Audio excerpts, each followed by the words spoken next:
മൊത്തത്തിൽ ഡെസ്പാണല്ലോ. അങ്ങനെ ഡെസ്പൊന്നുമില്ല.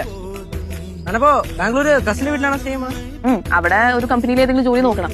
കാരണം പുറത്തുനിന്ന് മുമ്പ് ഒരു എക്സ്പീരിയൻസ് ആവുമല്ലോ. നല്ല കാര്യമാണ്. ഞാൻ ഇവിടുന്ന് എവിടെ പോയാലോ ഇങ്ങനെ ആലോചിക്കായിരുന്നു. നമ്മുടെ പടവലത്തെ അപ്പൊ നിന്ന് കഴിയുമ്പോ അപ്പൊ പിന്നെ കൃഷിയിലൊക്കെ സഹായിക്കാമല്ലോ. നമ്മ കോളേജിലും പോകാൻ കുഴപ്പമൊന്നുമില്ല. അവിടെയാണെങ്കിൽ കുറെ പറമ്പ് പാവപ്പെട്ടതായ കാട് പിടിച്ചിടാം. കൃഷി ഇറക്കാന്ന് വിചാരിച്ചു. കേശു, നീ അവിടെ കൃഷി ഇറക്കിയില്ലെങ്കിലും കുഴപ്പമില്ല, ഉള്ളത് നശിപ്പിക്കില്ല കേട്ടാ. ഞാൻ ബാംഗ്ലൂരിലോ കമ്പനി വർക്ക് ചെയ്യാൻ പോണെന്നല്ലേ പറഞ്ഞേ. സാധാരണ ഞാൻ കാണിച്ചു നോക്കുന്ന സ്ഥലമൊക്കെ കുട്ടിച്ചോറാവാനാണ് പതിവ്. ഇവിടെ സൂക്ഷിച്ച് കണ്ടൊക്കെ പോണേ, പാവം പിടിച്ചവര് ജീവിച്ചു പോകും. ഓ അങ്ങനെ. എന്നാ ശരി, ഞാൻ പോയേക്കോ. നമ്മളിവിടെ നിൽക്കുന്നതേ ഡാഡിയുടെ വല്ല ഫ്രണ്ട്സും കണ്ടാ പിന്നെ ഫുൾ സീനാവും. അല്ല, നമ്മൾ തമ്മിലിപ്പോ ഒന്നുമില്ല, എന്നാലും വെറുതെ എന്തിനാ. അല്ല, ഒന്നുമില്ലെന്ന് വെച്ചാൽ അങ്ങനെയല്ല. ഭാവിയിൽ സാഹചര്യങ്ങൾ ഒത്തു വരികയാണെങ്കിൽ അന്നും നമ്മുടെ ഉള്ളിൽ സ്നേഹം ഉണ്ടെങ്കിൽ നമുക്ക് നോക്കാം.